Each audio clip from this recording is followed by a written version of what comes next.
ఓర్పు కలిగి ఉండండి. Tolerance are endurance. టాలరెన్స్, ఓర్పు కలిగాలి, ఓర్పు కలిగి ఉండండి. ఓర్పు రావాలి. ప్రియులర, సంఘములో కూడా మనకు ఒకరి గురించి ఒకరికి ఓర్పు రావాలి. ప్రియులర, చాలా దుఃఖకరమైన విషయం ఏంటంటే, మన ఆఫీసులలో లేకపోతే మనం పనిచేసే చోట ఉన్నటువంటి ఆలోచన విధానాన్ని కొన్నిసార్లు మనము సంఘంలో కూడా తీసుకుని వస్తాం.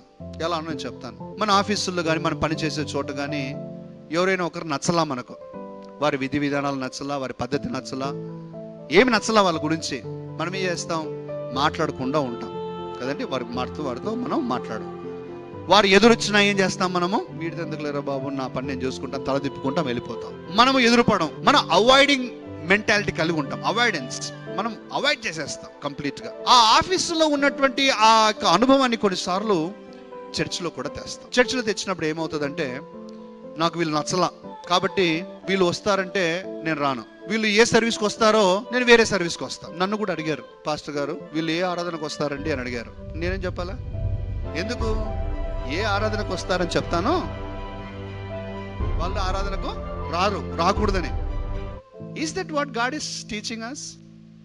ఒకరు వస్తే మనం రామా? ఒకరు పక్కన కూర్చుంటే మనం కూర్చోమా? ఒకరు పలకరిస్తే మనం పలకమా? ప్రియులారా, ఇంకా ఇన్ని తారతమ్యాలు పెట్టుకొని ఎలా మనం పరలోకానికి వెళ్తాం?